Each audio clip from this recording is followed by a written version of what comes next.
No matter how wealthy you are, it all disappears the moment you give it away. And especially when you die, it's over, right? Whatever you do, I don't need to know. But I can guarantee this. When you die, all that wealth vanishes, instantly passing into someone else's hands. But the richness within you, your inner qualities, those endure. Think about it. Material wealth, the things you own, those are your assets. But the wealth of your consciousness, your character, your inner virtues, that's your legacy.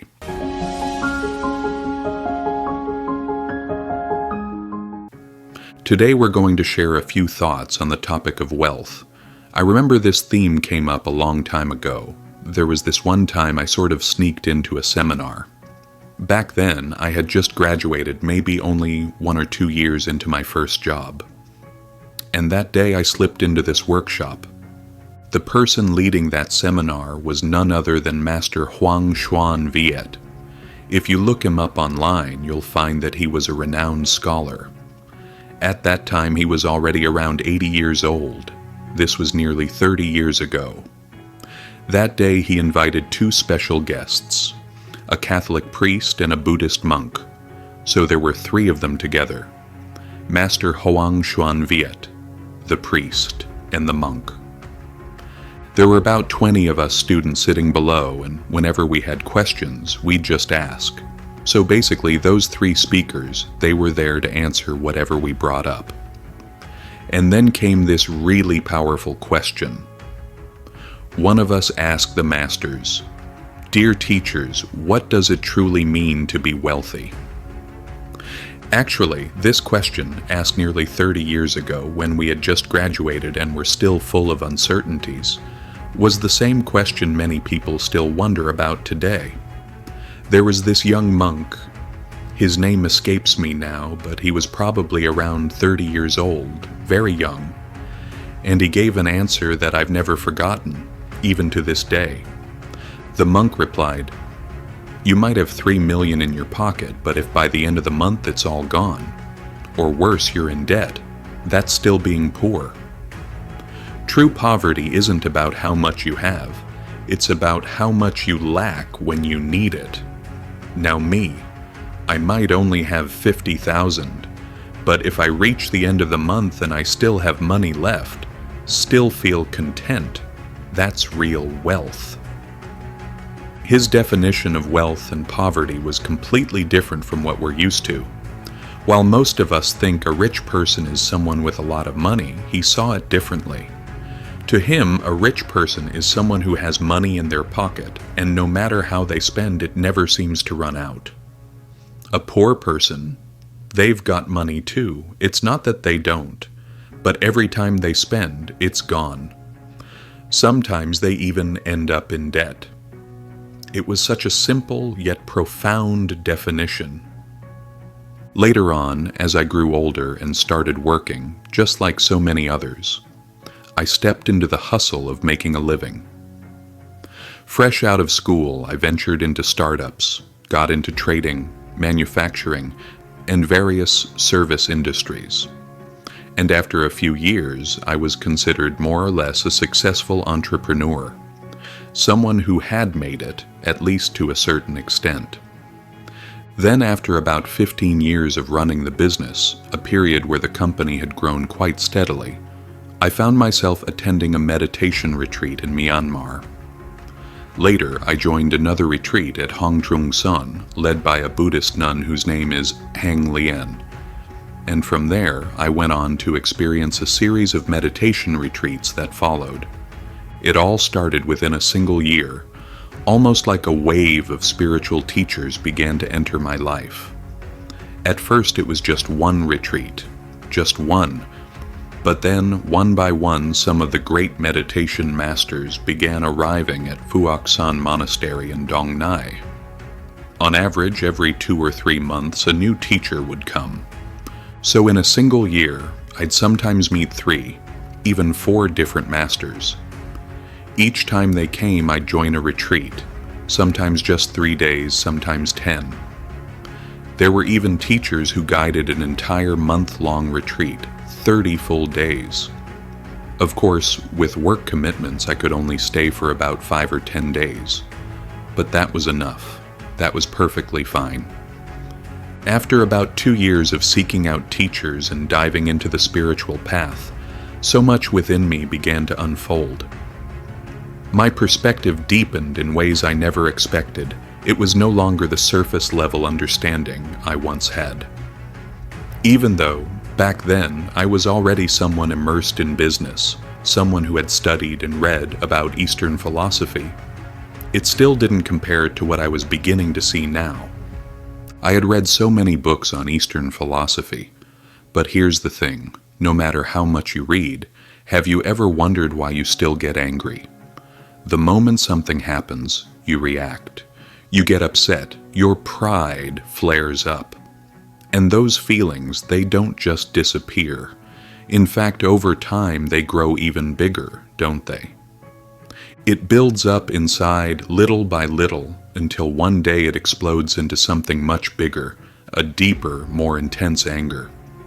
But after 2 years of practicing meditation, by that I mean every few months I'd take a few days off to join a retreat. It wasn't like I abandoned my job or stopped working, not at all. I still carried on with my regular responsibilities. That's when I realized something profound. Just 2 years of practicing meditation had helped me manage my anger, better than the entire 18 years before combined. Can you believe that? 2 years of inner work equaled what I couldn't achieve in nearly 2 decades when it came to handling my own anger. Back then I really did try to manage my anger, but it was mostly about suppression, about forcing myself to endure. But now it's different. Now I can let go of that anger much more gently. It's still there, sure, but it's so much lighter. What used to be 10 parts of anger is now just 2, maybe 3. Sure. Here's the revised and fully integrated version. In the past, even when I managed to suppress my anger from a raging 10 to a calmer 7, it wasn't truly gone. It was just hiding beneath the surface, waiting for the right trigger. And then, out of nowhere, it would explode all over again. Just as intense as before. That's why if you're truly looking for wisdom, a deep, honest understanding of yourself and your life, I genuinely recommend attending a few Vipassana meditation retreats. And it's also incredibly valuable to learn from different teachers. Try to attend retreats with a variety of them. Each one brings something unique to the table. No single teacher has it all figured out. Every master has their own strengths, their own wisdom. So we need to be open to learning from many and willing to distill those lessons into something meaningful for ourselves. Many people ask, if I study under too many teachers, won't I get confused by all the different teachings? But here's the thing. If you know how to reflect, observe, and distill what you learn, you won't be confused at all. In fact, that's how real wisdom forms. Ironically, if you only follow one teacher, that's when you risk getting stuck, not just in a single method, but in the teacher themselves. Some people argue, but I'm not even as good as my current teacher. Why would I need to learn from someone else? Well, think about it this way. If you're studying math with Professor Ngo Bao Chao, does that mean you should stop learning physics or chemistry? Just because you haven't mastered one subject doesn't mean you ignore the others. That logic doesn't hold up, does it? If we want to develop strong logical thinking, we need to study not just math, but also physics and chemistry. So yes, go ahead and learn math from Professor Ngo Bao Chao. But it's perfectly normal, even necessary, to study physics and chemistry from other teachers or professors. That's how you grow. Let me say it again. Sticking with just one teacher can trap you in a single method or perspective. Now, some worry that learning from many teachers will lead to confusion. But here's the key. Learn from many, yes, but learn with discernment. The secret lies in knowing how to extract the essence. to distill the valuable lessons that truly apply to your own life. That's the point. Wisdom that can be lived, not just admired. And if something doesn't feel relevant just yet, that's okay. Set it aside. Store it for later. It might make sense when the time is right. Today we're diving into a topic that touches all of us, the meaning of wealth. How do we approach it with wisdom? How do we gain a deeper understanding of what it truly means to be wealthy? What is inner wealth? And what is outer wealth? And more importantly, where does lasting fulfillment come from? Is it rooted in the external world, or does it arise from within? This is a reflection on wealth, not just in material terms, but from the broader lens of life itself. Pursue excellence and success will follow. That's a well-known saying, and a powerful one. Instead of chasing success directly, we should focus on cultivating excellence within ourselves, because it's that inner excellence that naturally gives rise to outer success. In other words, the world within us shapes the world around us. A person who lacks excellence can never truly hold on to success. Give them money, they'll lose it. Give them a house, they'll waste it. Give them a position of power, and they'll bring down the very company they're meant to lead. That's why we should pursue excellence first. When we do, success will naturally find its way to us. Wealth is value, pure and simple. But what kind of value? External value, we call that money. Internal value, that's our character. True wealth lies in the qualities we carry within us. Those inner virtues, that's the real measure of richness. External value has one defining trait. Once you give it away, it's gone. I don't care how rich you are. If you give it away, it disappears. And most of all, when you die, it all ends. Doesn't matter what you did or how much you had. Death draws the line. I can guarantee you this. When you die, no matter how much wealth you've accumulated, it all vanishes. It immediately passes into someone else's hands. But the inner wealth, the qualities you've cultivated within yourself, those endure. Pay attention. Material wealth, what you own on the outside, that's called assets. But the wealth of your consciousness, your inner character, that's your legacy, your true legacy. When Mother Teresa passed away, she left behind a legacy, a life of compassion and service. When General Trần Hưng Đạo passed, he too left behind a legacy that lives on. Ask yourself, what material assets did Trần Hưng Đạo leave behind? We can't answer that, but ask what legacy he left for the Vietnamese people, and that we can speak of. That is the power of inner wealth. And what was that legacy? It was leading 3 successful campaigns against the Mongol invasions. 3 times he defended the nation and triumphed. That kind of legacy can't be measured in material terms. You can't put a price on it. We often hear the saying, if something can't be bought with money, it can be bought with a lot of money.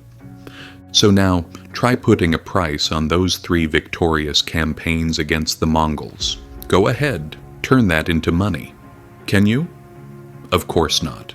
Try putting a price on the life of Mother Teresa. Can you? No way. A house, sure. You can put a price on that. A car, of course, it has a market value. But legacy? A life of meaning and sacrifice. That's beyond numbers. But lives like those of Mother Teresa, Dalai Lama, Thich Nhat Hanh, General Trần Hưng Đạo, or General Vo Nguyen Giap. How could you possibly convert those into money? You can't. Right? That's why inner wealth is such a rare and extraordinary kind of richness, one that we so often overlook in the rush of everyday life. The world today moves fast, everything is urgent, everything is rushed. And in that rush, we gradually forget the inner world.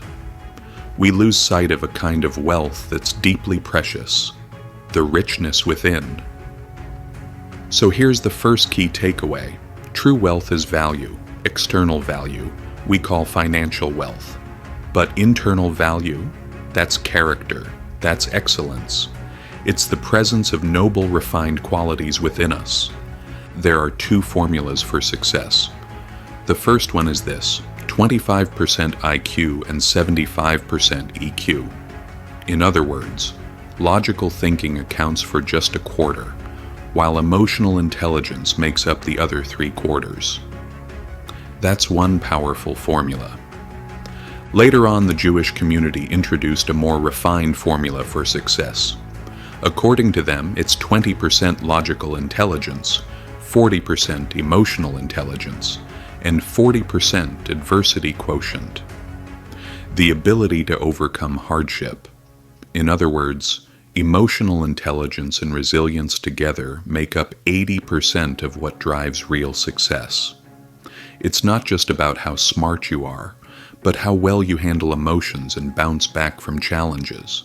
So when we look closely, we realize that success actually stems from these three types of intelligence, and all of them come from within. The excellence of logical thinking, the excellence of emotional intelligence, and the excellence of resilience in the face of hardship. Doesn't that sound like ethics, wisdom, and inner strength? Can you see the connection now? It's all rooted in the inner world. Look at it this way. Emotional intelligence, doesn't that align with ethics? Logical intelligence, doesn't that represent wisdom? And adversity quotient, the strength to persevere, isn't that willpower? You see how perfectly these map onto the three-root tree of morality, wisdom, and perseverance? When these inner qualities are strong and grounded, success is no longer a question of chance.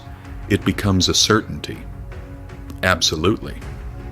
And once you've achieved success then, and only then, can you translate it into money. External success can be measured in financial terms, in outward value. That's why the Jewish people are often considered the wealthiest in the world, not just in terms of money, but in the depth of their inner values that lead to it.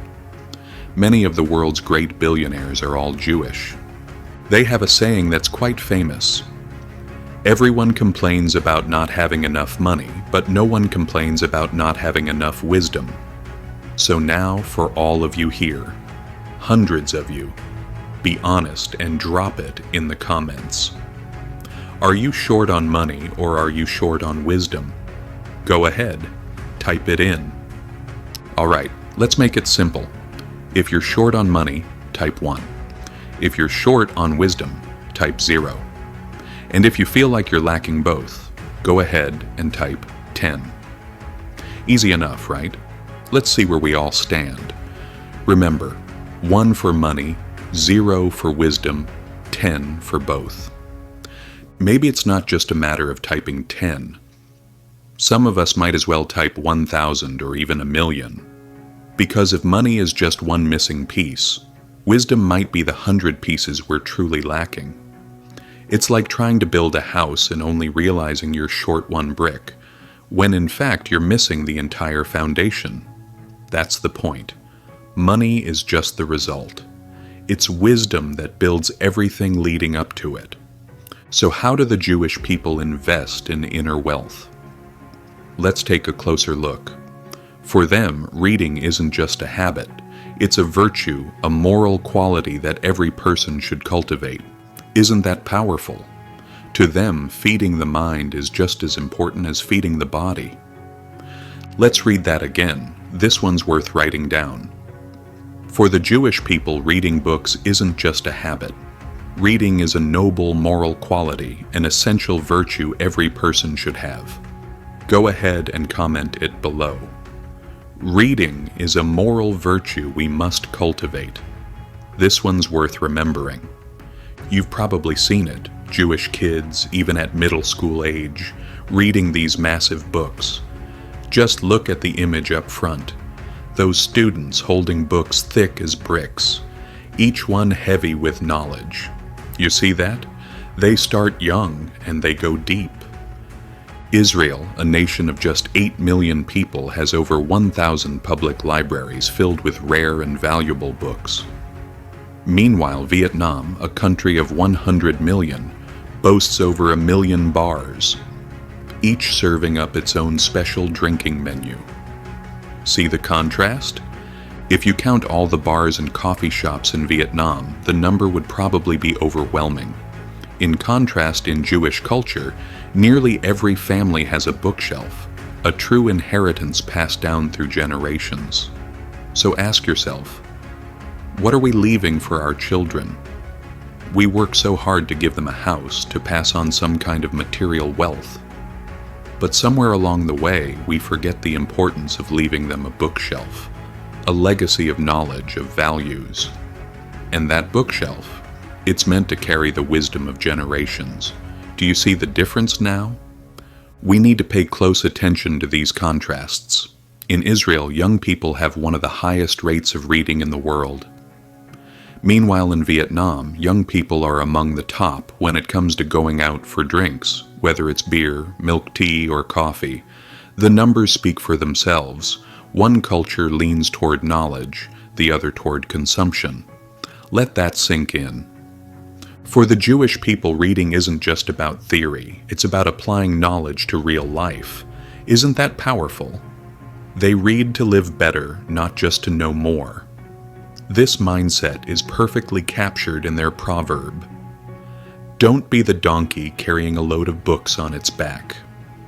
In other words, knowledge that isn't applied is just dead weight. Reading a lot without applying what you've learned, that just turns you into the donkey carrying books. You're just hauling knowledge, not living it. That's why the Jewish people encourage their children to actively discuss and debate what they read with adults. From a young age, they grow up exchanging ideas openly, and that's exactly why they've become so well known for their skills in debate and public speaking.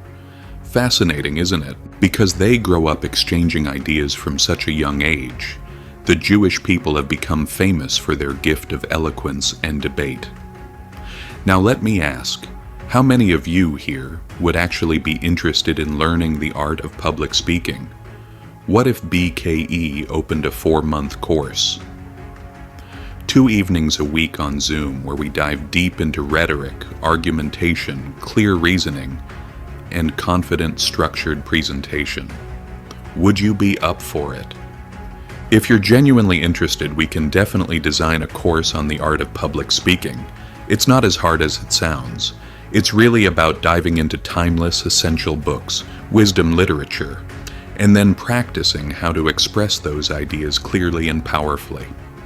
We'll train your critical thinking, sharpen your logic, and help you speak with clarity and confidence. Keep in mind, the art of persuasive speaking starts with sharp critical thinking. It means diving deep into an idea, understanding it so thoroughly that you can genuinely agree with it, yet still be able to challenge it. You learn from its strengths, absorb what's valuable, but you also spot its flaws so you can steer clear of them. That's when your ability to reason and debate becomes truly powerful. Need, want, addiction. Learn to live with enough, without chasing excess. A man once went shopping with his Jewish friend at a mall. When they passed a luxury leather store, the man spotted a designer bag with a hefty price tag. "Do you think this bag suits me?" he asked. The Jewish friend looked at him and asked, "Do you truly need such an expensive bag? Or is the brand paying you to advertise for them?" The man was puzzled and replied, "I'm buying it because I think it looks good. Nobody's paying me anything." The Jewish friend replied, "In that case, I'd advise you not to buy it. If you carry that bag around, you're basically advertising for the brand without getting a single benefit in return." Hearing that, the man gave up on the pricey purchase. He suddenly realized he was the one losing out. You can see that Jewish people don't spend money on things they don't truly need. They don't chase after designer brands the way many of us do. Even when they have money, they still don't go for luxury labels. They choose items for their real value, not because of the name stamped on them. We can buy something of equal quality without having to chase a brand name. Isn't that insightful? This is the mindset of the world's wealthiest people.